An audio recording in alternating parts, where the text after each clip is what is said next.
If you accept insurance, then your revenue cycle is a big deal. It can also be a big pain and really confusing. And my guest today has ways to simplify keeping your finger on the pulse of it so that you know what's going on, but it doesn't consume the whole day. I'm Carl White, principal at Mark Advisory Group, which is a healthcare marketing agency, and I'm also the host of Practice Care. And the mission for both is the same, and that's to help private practice owners stay private. Let's face it, when the doctor or the provider owns the place, then they have the most freedom to make the best clinical decisions for you, unlike if somebody else owns it, like a hospital or a health system, private equity, whoever they may be. Eventually, they start whispering into your ear what they think is best, and that can create a conflict for you. And today, my guest is Cathryn Nebel. Cathryn is the CEO of Freedom Revenue Solutions, where they enable physicians peace of mind and the ability to focus on patient care while their medical billing services take the practice to the next level. Collectively, Cathryn's team has over 30 years experience managing medical billing and revenue cycle management through a systematic approach in workflow management and process improvement techniques, coupled with passion to help small medical practices and clinics improve their workflow strategies overall. Their process is designed to engage and help and be a partner on your team and an extension of your practice. Cathryn, thank you for taking some time to come on Practice Care. Thank you very much, Carl, for having me today. Yeah, and I'm glad you're here. When we first started talking and we were talking about revenue cycle, I thought, oh my God, how are we going to do this in a bite-sized way? That's what Practice Care is all about. But you found it, you told me about it, and I'm excited to do it. Before we get into it, though, just tell us a bit more about you. You had a really interesting story, sort of a long and windy path about how you ended up where you are now. So help us get to know you a bit better. Absolutely. So again, my name is Cathryn Nebel. I started my career in supply chain, 30 plus years in supply chain and automation. So I pride myself of being able to take a business and take it to the next level from a automation perspective. There's a lot of similarities from the business sector into the medical sector. Mm-hmm. And so that's my background from that's my background. Okay, great. Yes, and supply chain process steps, procedures, not on the clinical side, but on the business side. Absolutely. Right. So we talked about keeping your finger on the pulse of your revenue cycle. I'm curious, in your experience and your clients, are doctor owners generally, are they interested in their revenue cycle? Generally, only when there's a problem. Give us, what do you see? In most of our experience, we see practitioners not understanding the whole cycle picture from Okay. a business perspective. So, but are they interested in just confused, or does the understanding, do they go, forget it, whatever happens, happens? They're interested, but just a little confused on where to start, what to ask, and how to measure. Okay. Mhm. Where do you find their greatest confusion point? Or the top two or three, like that just seems like a black hole. I don't get it at all. The top one is from an aging perspective, how to ask the right questions. I think they understand the cycle from a insurance perspective, but they really don't know how does that cycle affect what they're seeing that lands into their bank account. So, and how does it go through their EHR system? It sounds like it would be confusing, just the way you describe it.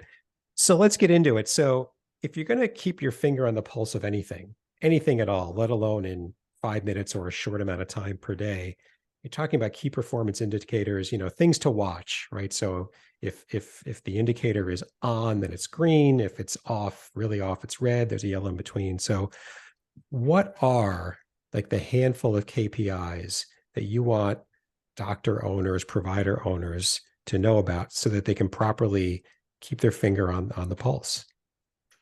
Great question. The first one, we have three that we suggest. The Okay. first one is days in receivable outstanding. Okay. The second one is receivables outstanding greater than 90 days. Okay. And the third one is once you submit to your insurance claims, what is your denial rate? And how can you find what that rate is and correct it. So that's gives a closed loop system to understanding what's wrong within the practice and how to correct it.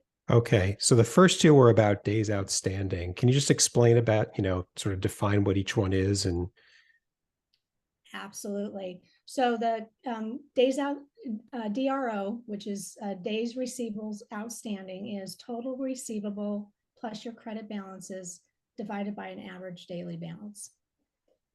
okay. Good. Some of the measurements are good. Looks like 30 days or less, Okay. which is a very high performing billing department. So that is one of the good questions you may be able to ask as a physician is what does our DRO look like? And then kind of guide your discussion and discover where you are within your practice. Okay. And so the receivable in this case, so if I had my annual physical today, June 6th, and so the claim gets submitted to the insurance company. And is that what you're talking about? So how many days after the claim is submitted does the doctor get paid by the insurance company? That is correct. Okay.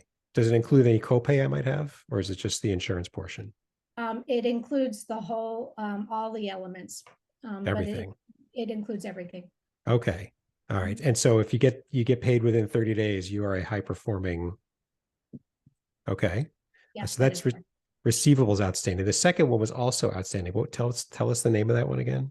This is receivables outstanding over 90 days. Now, this is more of an aging conversation and what's not working within the billing cycle. Okay. How it's measured is total AR over 90 days, and it gives you a ratio. Okay. What's a good ratio? I guess 0, but like what's a what's a well, realistically good ratio? 0 is great. The number for which to aim is less than 12%. Which is not a round number. So how does 12 become really good? It's a standard from an industry perspective. Okay. Yeah. So if more than 12% of your dollar value that is correct is owed to you and you haven't gotten it within 90 days, then you trip this. That is correct. Okay. And then the third one was rejection rate, right? That is correct. And this is measured by total number of claims denied and the under the total number of claims readmitted. So you're really just kind of looking at what that percentage is. Mm-hmm.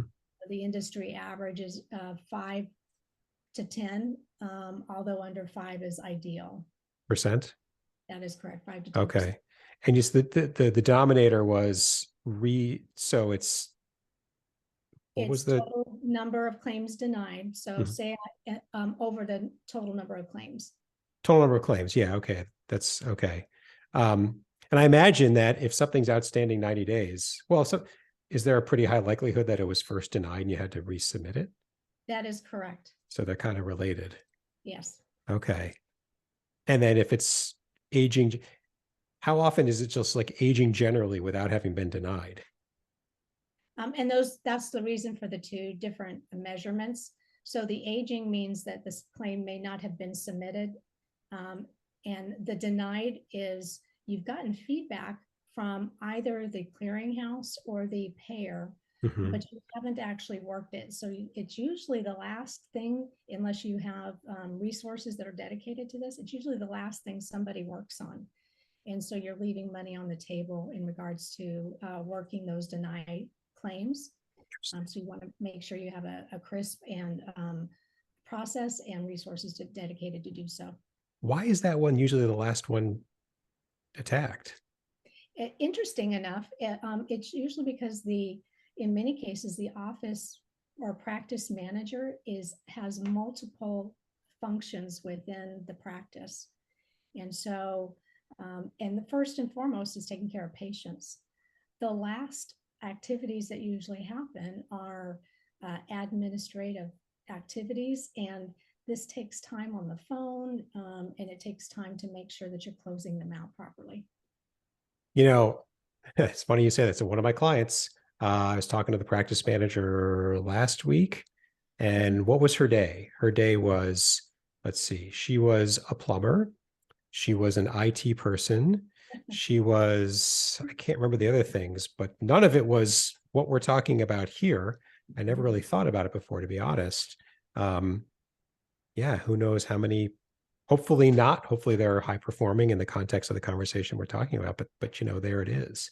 Um, and I think they've got a billing department. So very, very, very interesting. I just, as you were saying this, I mean, a couple of thoughts came to my mind. One is a dollar's a dollar, right? So if the highest proportion of unpaid bills is in rejection, of all the reasons you haven't gotten paid more, within 30 days, if the highest proportion be rejection, I'd like to think that I'd go after that one first because it's the largest number, and I would just prioritize by size of number. But you're saying not so much, doesn't really happen that way. It doesn't happen because the practice, running the practice takes over. And unless a practice has the dedicated resources to do so, and the practice manager and the owner have their a daily or a weekly report that they're asking questions Mm-hmm. and really kind of honing in on what's going on. Mm-hmm. And so that's part of the reason for this is one of the top 3 metrics that are really important that'll make a difference. Yeah. And the other thought I was starting to have that I just divorced myself from is I was thinking, all right, my own example I gave earlier, primary care doctor, or maybe a specialist. There's thousands and thousands of codes, but any specialist has a small subset of them, but there's still a number of them. And this guy knows how many insurance plans and how many other variations of case or whatever's going on. It just really proliferates, I imagine. It's not as simple as I was starting to think it was. That's correct. And that's what we find out in the industry. Yeah. And that's where there are billing companies specifically that look at the whole picture that can help as well. Right.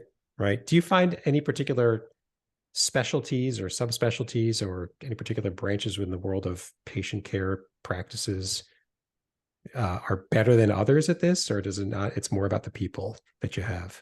It's actually more about the people that you have. And in today's industries, I know it's not specific to the medical industry. With resources changing more frequently, Yeah. and your turnover changing, it's harder to keep track of, and the consistency is very important to be able to make sure that the practice has a pulse on what they're managing from a daily business perspective. And I would imagine that just the training of a new person is lengthy and hands-on. I mean, none of this is really obvious. Just the term revenue cycle management is not the clearest name for what we're talking about here. I think if you took 10 reasonably intelligent people who knew nothing about this and you said, what do you think revenue cycle management is? You get 10 different definitions, all of which are way different than what it actually is. Agree. You know. Yeah.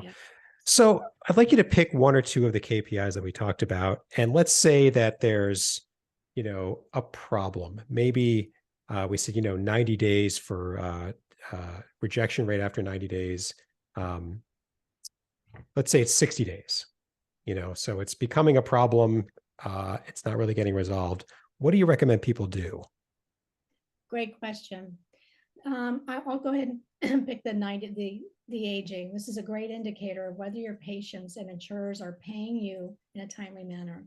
Mm-hmm. This KPI will also pinpoint the claim denial timeliness issues, effectiveness of following up on the no response claims. So what you can do is you can improve this number by analyzing and improving your patient payment process, number one. On the patient side. The second way to track this medical billing performance metric is by the insurer, which allows you to find out if your in-house billing or staff, or even the outsourced staff, is tracking the reimbursements and denials effectively. So knowing what this is, you can ask those types of questions to whether you're have it in-house or whether it's outsourced.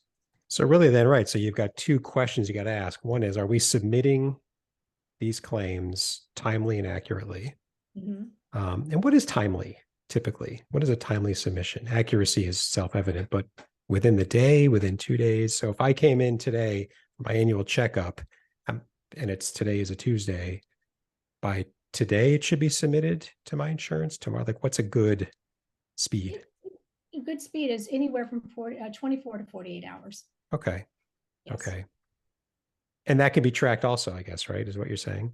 That is correct. Most EHR PM systems actually have a tracking mechanism that's along each one of these steps. So Okay. it should be able to be tracked. So if it's submitted 7 days later already, issue. Yeah, Okay. exactly. Okay. And then the other side of it is, so we're submitting it on time. As far as we can tell, it's all accurate, but the insurance company is, slow, denying, they're just not paying it. So that's the other side that you have to watch, right? That is correct. Yeah. And so if you do an evaluation by payer, you'll see the one or two payers that pop out that are greater potentially than 3 or 4 weeks from a cycle time of payment. Okay. And you want to start to ask those questions on the why and really dig down and call the payer and ask, how do we improve this? Is there something we're doing within our practice, or how can we? What's your process from a payer perspective? Okay. Okay. So I'm already picturing, um, let's just stay in this one. So, over 90 days, right? So there's even in this submission step, right? So my doctor's submitting the claim. My doctor's got to get their notes in on time, like timely, right? Step one. Step two, that's all got to get translated to a claim. Step two. Step three, that's got to get submitted accurately 24 to, let's say, 48 hours. You could really track. I mean, way back in a prior point in my career, I was involved in this project that had this very large initiative. There were a lot of steps, and we were tracking every at least major step, because we knew that if, step 2 of 20 was slow, every step after it was going to get slowed down also. We were looking for bottlenecks and everything. There was a reason we were this kind of, rigorous and anal about it. But you could kind of do the same thing, right? So if you want to keep your finger on the pulse, I guess, as the owner, do you recommend like that much granularity, or are there, the question behind the question is, so private practice X is having issues and not really tracking anything, not anything remotely what we're talking about here. You recommend that they go from where they are today to, a 1-page simple report, color-coded, whatever, where it could just be looked at and go, all right, we're doing well, or we know about this, or where it could be used proactively the way it should to keep things good and, fend off problems before they become real problems. It just seems like you could get buried alive in trying to make that, and do it poorly, by the way, make that transition. And that's a great question. And so I would take the 80-20 rule to your conversation, is make a quick 1-page, what are the current metrics? And if the metrics are in the yellow, I would start asking questions to the staff, and let that drive your conversation on how deep you want to go and track. Okay. And correct, because really the goal here is to correct the issues that are happening, and make sure from a practice perspective you're filling in the gaps, and you understand the gaps and you're filling them in. So right. Okay. Yeah, because what I mean, and of the 3 KPIs we looked at, is the one that you would say, start here. If you're just starting off and you've never really tracked any of this before, start with this one, because I would start at the receivable outstanding greater than 90 days, because that will really tell you the health of your business and give you the base to start to drill down to that 80-20 rule. Okay. So if 30% we are consistently over 90 days, it's one of the other 2 KPIs that would tell us why. That is correct. Okay. And so you're going to, number one, find that some of the denial rates might be causing this. So you're going to get into the denial rate conversation and correcting those. Am I coding correctly? Did I have a timely filing issue? So there are many layers below that, but let the data drive your activity. Right. And the days in receivable outstanding, the more you concentrate on what's over 90 days and the outstanding, you'll actually see the DRO come down naturally when you start to look at the 80-20 reasons behind this as you get more granular. Sure. For practices that you've worked with that have gone from I know nothing to I really have my finger on the pulse, how long does it take, in your experience, how long does it take to, like, what does it take? There's a certain amount of time, there's a certain amount of effort and attention and priority. Like, what kind of characteristics do you see of practices that successfully get to this point versus those that start and give up or just don't do it at all? First and foremost, characteristics is a really good conversation, is a willingness to understand. Hmm. Obviously, the physician is out there with the patients. So having the time and being in the space to go down this journey of understanding the why. Hmm. I think that's first and foremost. The second is from our experience, and we have a current client that we engaged with over the as of the beginning of last month, Well, and okay. they had 80% greater than 90 days. How are they paying their bills? And so they have a mixed model. It's a cash base as well as an Ah. insurance base, which a lot of physicians are doing these days. And I Hmm. appreciate that mixed model conversation. But really, the problem statement going in is I don't understand why I'm not. I can see some of the deposits in my account. And really going through and understanding where do we start? Hmm. We get the claim cycle going. And Hmm. so right now we've been able to recover in the first 20 or in the first month, 20% of this balance. And so what I have experienced in the past, it takes about 90 days to clearly go through your revenue cycle, Hmm. start of the claim all the way to the end and understanding what gaps you have, correct the gaps and get that cycle going in the right areas. Okay. But you got to stick with it. Like I'm picturing it gets kind of really granular here. Um, Look, we need to have weekly meetings. We need your attention. You got to put a couple hours a week to this because this is a big deal and cleaning this up and keeping it clean is a real deal. It's a real project. Is that? Absolutely. Yeah, and that's been our experience is we have weekly meetings with this physician, and we're also trying to train the front end of the business, the front office, as we come through and find specific issues, Okay. giving them specific training tools to help Hmm. them so that the front end is feeding in correctly, because that's usually about half the issue is making sure that the training on the EHR system is correct and the scheduling and the insurance verification and all Right. those steps are well trained on. It's really important. So what tipped off this client that you mentioned to call you? Like what did they, because they clearly didn't see that their revenue cycle was a problem because they didn't see that 80% was way old. So what happened? Did they bounce a check? Like what, where they said, oh my God, we need help. I think it was the fact that they weren't receiving their payments. So they understood what they were supposedly billing out, and they had a biller that wasn't communicating, and that's actually not unusual, which is sad. But they had a biller who wasn't communicating, and so You when mean they with themselves, with inside the practice? inside the practice. Okay. Actually, the biller was outside, so it was outsourced. The biller wasn't communicating, and so they would go in and identify uh, uh, some of their patients that had balances greater than $20,000, and so they started to ask the good question. They started to ask the question, "I don't understand, Mm-hmm. how could that be?" And so, and what we found along in the journey is the claims had never been submitted. Oh my God.